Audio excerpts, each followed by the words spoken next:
भरपेट ज़रूर वापस आएंगे इंशाल्लाह। तभी जैसे शराब के ताल्लुक से जो है कि शराब बेचना पीना सब हराम है, तो जैसे गुटखा है तो उसको कुछ लोग बोलते हैं कि वो मकरू है, तो है उसको मौलाना लोग भी उसका कारोबार करते हैं। उसका कारोबार कैसा है? जैसे बड़े बड़े टपरिया भी मुसलमान करते हैं, उसका कारोबार करना कैसा है? देखिए, भाई ने सवाल किया कि जो टोबैको का बिज़नेस, तंबाकू का कारोबार करना कैसा है, चाहे वो किसी भी शक्ल में हो, खाया जाता हो, पिया जाता हो, धुएं की शक्ल में हो, निगला जाता हो, नाक में डाला जाता हो, या बहुत सारी शक्लें होती है जिसमें तंबाकू इंसान जो है अपने आप को उसको वो करता है, एडिक्ट होता है। तो क्या इसकी तिजारत दुरुस्त है? देखिए, मैं तो बहरहाल बहुत सादे अल्फाज में कहता हूँ, वो फतवों की तरफ और वो मैं बहस में नहीं जाना चाहता, वरना बड़े बड़े उलमाओं के फतवे मौजूद है कि वो हराम है, लेकिन उसके बाद भी लोग बहस मुबाहसे, सीधा तो नहीं है ना, ज़ाहिर तो नहीं है ना, असलम की ज़बानी साबित तो नहीं है ना, सहाबा की ज़बानी साबित तो नहीं है ना, बड़े बहस लाते हैं।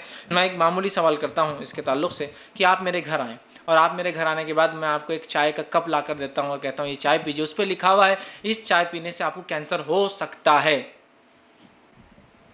उन्होंने को हो सकता है जी, होगा थोड़ी, पियो। आप वो चाय पीते क्या? तो क्या पागल हो गए? भी हम चाय पीने के लिए नहीं, हो सकता है आप मर जाएंगे, लेकिन ज़रूरी नहीं आप मरे, जिंदा भी रह जाएंगे, हो सकता है आपको, लेकिन पीजिए ना।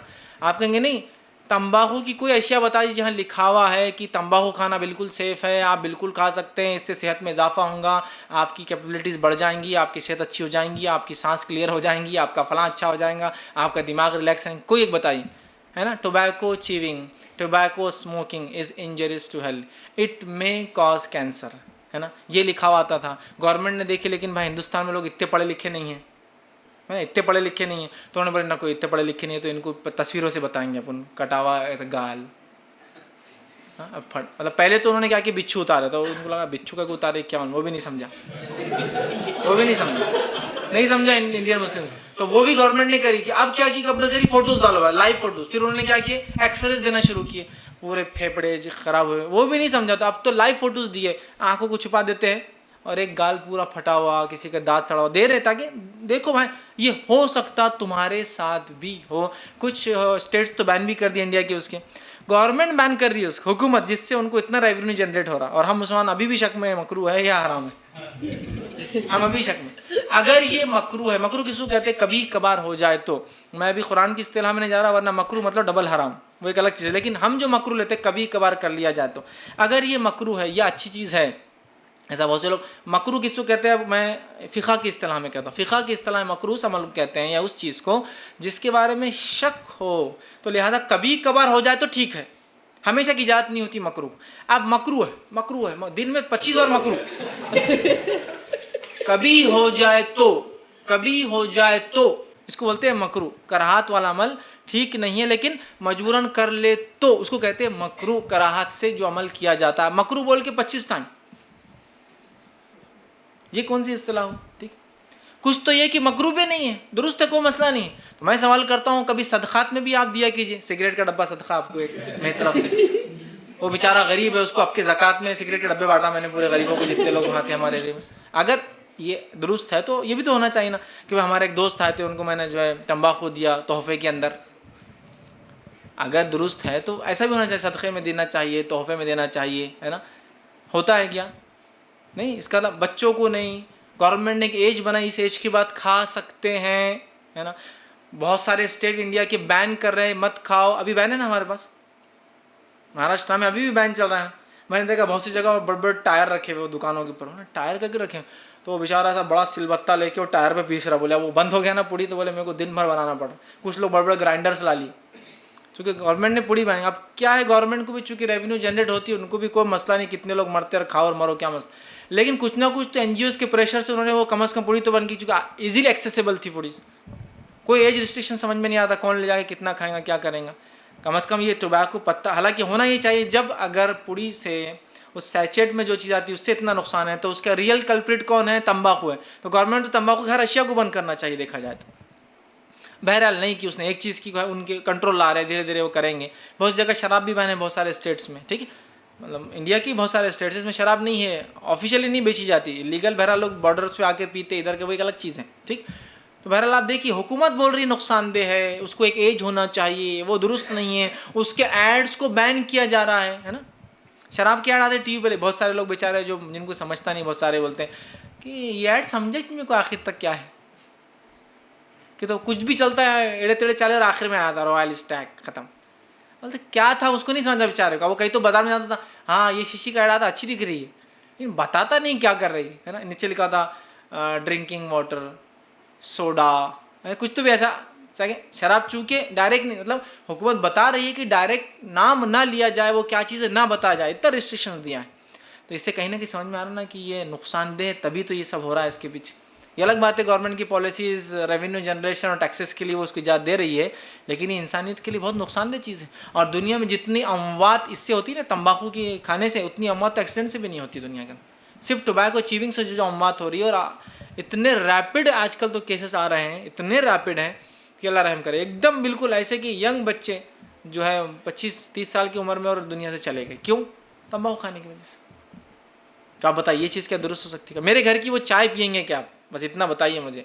तो मेरा सवाल है फिर, जब मेरी चाय नहीं पियेंगे, इस पर लिखा हुआ है कि this T can cause cancer, आप पियेंगे क्या इस चाय को? मेरी नहीं पियेंगे। या ये जो है मेरी कॉफ़ी जो है नहीं पियेंगे ना। तो मेरा सवाल है, आप देख रहे पैकेट पे लिखा हुआ है और आप उसको खा रहे हैं और फिर बोल रहे मकरूह है। मैं नहीं समझता जिस चीज़ पे लिखा है कि इसमें जहर और जानलेवा है, इस्लाम उसकी इजाज़त देता हो आपको खाने और पीने की। समझ रहे आप? तो बहरहाल ये अच्छी चीज़ नहीं है, ये मकरूह नहीं बल्कि ये हराम है। ये इंसानी जान जाने का एक बड़ा ज़रिया है, बहुत सारे नुकसानात इससे होते हैं। लिहाजा हम एहतियात करें। नहीं, हमको अल्लाह पे बहुत तवक्कुल है, जो होगा होगा, देखा जाएगा जो होगा। तो कोशिश कहाँ गई, तदबीरें कहाँ गई? पहले स्टेप भूल गए ना आप तवक्कुल किए। कोशिश की नुकसानदेह चीज़ की तरफ ना जाया जाए। आपने क्या हदीस फरमाया? दुश्मन तुम्हारे सामने आए इसकी उम्मीद ना किया करो, आ जाए तो पीठ फेर कर ना भागो। समझ रहे आप? यह एक बार एक वाक़या होता है, एक साहब कहा, हदीस के अल्फाज है, बोले आप लोग सिर्फ दावत की बात करते हैं और आप लोग अल्लाह की राह में जंग की बात नहीं करते हैं। हदीस में है कि जन्नत तलवारों के साए के तले है। बहुत जोश शद्दोमत से बात कर रहे थे। मैंने कहा बहुत अच्छी बात, बहुत ज़बरदस्त आपने हदीस लाए है। हदीस के अल्फाज की जन्नत तलवार के सायों तले है। मैंने कहा चलिए हदीस को शुरू से पढ़ते हैं। हदीस के अल्फाज ये हैं, दुश्मन सामने आ जाए उसकी उम्मीद ना किया करो, आ जाए तो पीठ फेर कर मत भागो, इसलिए कि जन्नत तलवारों के साए तले है। मतलब जब ज़रूरत पड़े तो मत भागो, फिर लड़ो, फिर वही जन्नत का रास्ता है। लेकिन ख्वाहिश मत करो, ऐसा हम कर रहे, ख्वाहिश कर रहे ना, आंदो जी दो दो हाथ फिर देखेंगे। हदीस में ख्वाहिश मत करो, दुश्मन सामने आए, आ जाए तो डट जाओ, है ना। तो कोशिश पहले है ना। अब हम क्या करें? अल्लाह पर तवक्कुल, क्या होता देखा है, मौत तो लिखी हुई है, जब आना जब आएंगी। कोशिश, मसला वही है ना। कोशिश, तदबीर नहीं उससे पहले, अमल नहीं उससे पहले कि मैं ऐसा कोई काम ना करूँ, दुश्मन सामने ना आ जाए, उम्मीद ना करूँ। 2 मसले दिए जाए तो उसमें से आसान मसले को चुनूँ। कोशिश पहले, उसके बाद जो आएगा अल्लाह पर तवक्कुल। तो लिहाजा मैं चूँकि तंबाकू का एक बार एक साहब को मैं समझा रहा था, मत खाई, तो बोले अरे अल्लाह पे तवक्कुल आपका कमज़ोर है। बोले जो होगा अल्लाह जो करेंगे। मौत कब होने वाली? बोले बताइए आप। बोले मौत तो जब लिखी तो बस तंबाकू खा के मरो या वैसा मरो। बोले मज़ा लेके तो मरेंगे कम अज़ कम। बोले मैंने कहा कोशिश, तो मसला यही है ना, कोशिश। आपको रिस्क देंगे, अल्लाह पे भरोसा है, तवक्कुल है, हाँ है, तो यहाँ काम क्यों कर रहे, घर में बैठो ना जाके। बोले कोशिश, तो मैं वही तो कह रहा हूँ, कोशिश, गलत काम मत करो, उसके बाद जो नतीजा अल्लाह, मौत को वो थोड़ी कि भाई एक सिगरेट नहीं पीएंगे तो 5 मिनट ज़िंदगी बढ़ जाएंगे, ऐसा थोड़ी। बहुत से लोग बोलते नहीं मरना तो तभी है जी, जो है वो मसला नहीं है।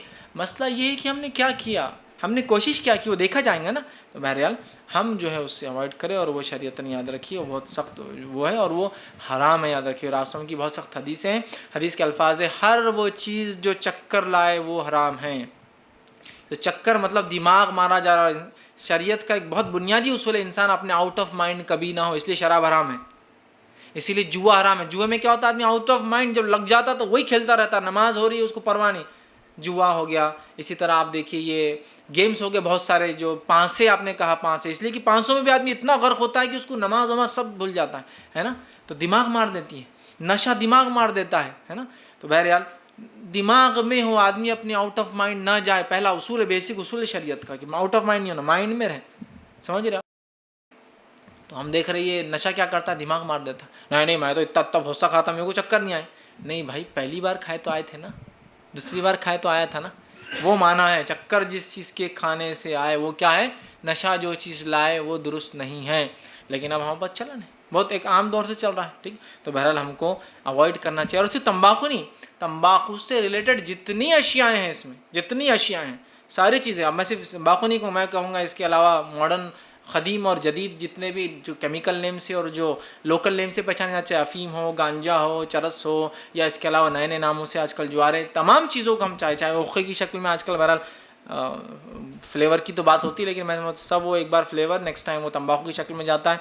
ये तमाम चीज़ों से अपने आप को हमको बचाना चाहिए, इसलिए कि अकल मार देते हैं, इंसान की हिस्स वो करते हैं, एक ऐसी लत लगा देते हैं जिस लत से इंसान बहुत सारे दीनी काम भी नहीं कर पाता है। तो लिहाजा मैं तो कहूँगा ये सख्त हराम है, हमें इससे बचना चाहिए। और आसलम की हदीस जो है, हर चक्कर लाने वाली चीज़ नशा है, नशा हराम है। एक रिवायत में है कि हाँ जो है हर नशावर चीज़ खमर के उसूल में, खमर के जो है उसमें शामिल है, मतलब खमर का जो हुक्म है, शराब का जो हुक्म है, हर नशावर चीज़ शराब के हुक्म में दाखिल है, मतलब शराब हराम है, हर नशावर चीज़ हराम है। एक रिवायत में आपने फरमाया नशा चाहे थोड़ा हो चाहे ज़्यादा हो, नशा है वो हराम है। एक रिवायत में फरमाया अल्लाह रब्बुल इज़्ज़त ने ये अपने नफ्स पर तय कर लिया है कि मैं जहन्नुमियों में कुछ एक ग्रोह होगा जिसको जीन अल खबाल का जो है ये जो है वो जो है पिलाऊंगा। सहाबा ने कहा जीन अल खबाल क्या होता है? तो कहा जहन्नुमियों का खून और पीप जो गिलाजत निकलेंगी वो जीन अल खबाल पिलाऊंगा। पूछा गया किसको? तो कहा जो दुनिया में नशा करते थे, शराब पीते थे नहीं, हदीस में नशा करते थे। तो नशे में आ गया हर वो चीज़ जो नशावर है, चाहे जदीद हो, कदीम हो, लोकल नेम्स हो, उसके केमिकल नेम्स हो, हमें चाहिए हर चीज़ से बचे, इसलिए कि बहुत सख्त चीज़ है। दुनिया और आखिरत का इसमें सिर्फ नुकसान है, इसका कोई फ़ायदा नज़र हमें नहीं आता है।